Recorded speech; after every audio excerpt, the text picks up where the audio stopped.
ನಮಸ್ಕಾರ, ನೀವು ನೋಡ್ತಾ ಇದ್ದೀರಾ ನ್ಯೂಸ್ ಫಸ್ಟ್. ಬೆಂಗಳೂರು ಫಸ್ಟ್ಗೆ ಸ್ವಾಗತ. ನಾನು ವಿದ್ಯಶ್ರೀ.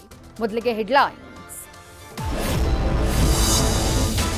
ಧ್ರುವ ಸರ್ಜಾ ಆಪ್ತರು ಹೇಳಿದ್ದ ಕನ್ನಡ ಕಥೆಗೆ ರಾಘವೇಂದ್ರ ಹೆಗಡೆ ಕೊಟ್ಟರು ಟ್ವಿಸ್ಟ್.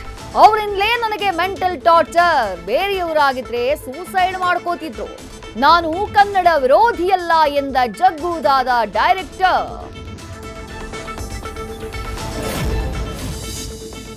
ನೋಡ್ತಾ ಇದ್ದ ಹಾಗೆ ಸಿಗ್ನಲ್ನಲ್ಲಿ ಮುನ್ನುಗ್ಗಿ ಬಂದ ಬಿಎಂಟಿಸಿ ಬಸ್. ಆಟೋ ಬೈಕ್ ಜಖಂ, ಸವಾರನ ಕಾಲಿಗೆ ಗಂಭೀರ ಗಾಯ. ಬ್ರೇಕ್ ಫೇಲ್ ಆಯ್ತಾ ಅಥವಾ ಚಾಲಕನ ನಿರ್ಲಕ್ಷ್ಯಾನ? ಸರ್ ಅಂತ ಏರಿದ್ದ ಎಲೆಕ್ಟ್ರಿಕ್ ವೆಹಿಕಲ್ಸ್ ಡಿಮ್ಯಾಂಡ್ ಸಡನ್ ಆಗಿ ಡೌನ್. ಇವಿಗಿಂತ ಪೆಟ್ರೋಲ್ ಬೈಕ್ಗಳ ನೋಂದಣಿ ಸಂಖ್ಯೆಯೇ ಹೆಚ್ಚು.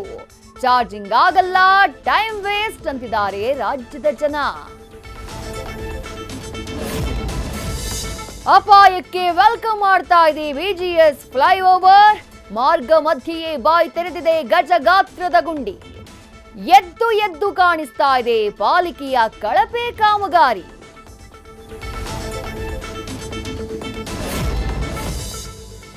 ಶಾಲಾ ವಿದ್ಯಾರ್ಥಿಗಳಿಗೆ ಭರ್ಜರಿ ಗುಡ್ ನ್ಯೂಸ್. ಇನ್ನು ಮುಂದೆ ಪುಸ್ತಕ ನೋಡಿ ಪರೀಕ್ಷೆ ಬರೆಯೋಕೆ ಬಿಗ್ ಚಾನ್ಸ್.